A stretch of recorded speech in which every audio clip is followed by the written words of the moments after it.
This is one place that lip service won't do. I can tell exactly what you value. This is Tad Fulford with Rise Up in Real Estate, and today I want to talk frankly with you about your priorities and about what you value versus what you say you value.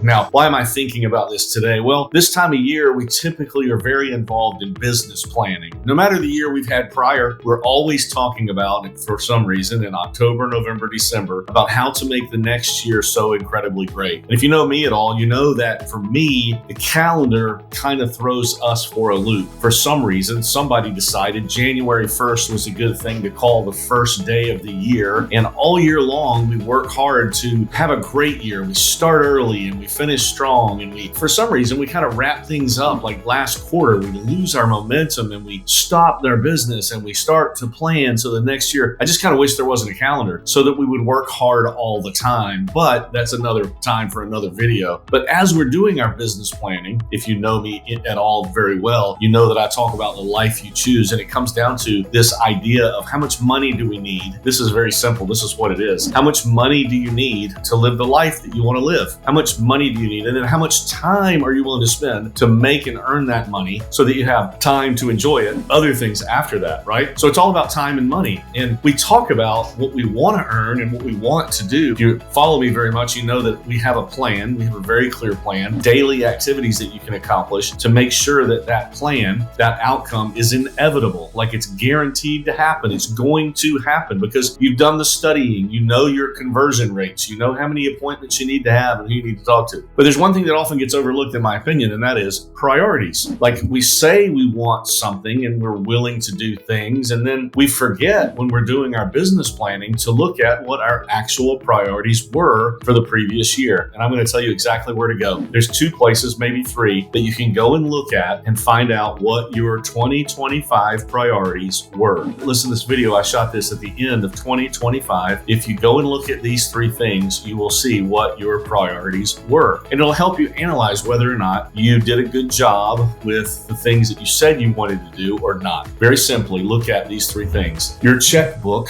your check stubs, if you still have a checkbook, your credit card statement, and your calendar. Now, not the calendar that you planned to do, but your actual calendar, the things that actually happened in your life in 2025, the daily activities that you actually accomplished. You look in those three places, the checks that you wrote, the credit card bills that you had to pay, and finally your calendar. Now, if you look at those things, that will tell you exactly what you value, exactly what you find important. How many times on your credit card statement do you have a fast food restaurant or a Starbucks, and yet you're saying you're trying to get healthy or save money? How many times do you have a date night with your spouse and yet you say you want to have a strong marriage? Or how many times have you done something special for your children yet you say you want to be a good mom or dad? These things will line up if you're on task. If they're not lining up, then you're not on task. Your values will show yourself in your time and money that you spend. Isn't it interesting? So we're trying to figure out in our business plan how to live the life that we want to live. And it's all about how much money do you need and how much time are you willing to spend to make that money so that you can have the time to enjoy your life, right? It's all about time and money. And isn't it interesting? It's not a coincidence. It's parallel that the values that you have will show themselves in how you spend your time and money. Now, the great comparison game begins when you say, am I spending the time and money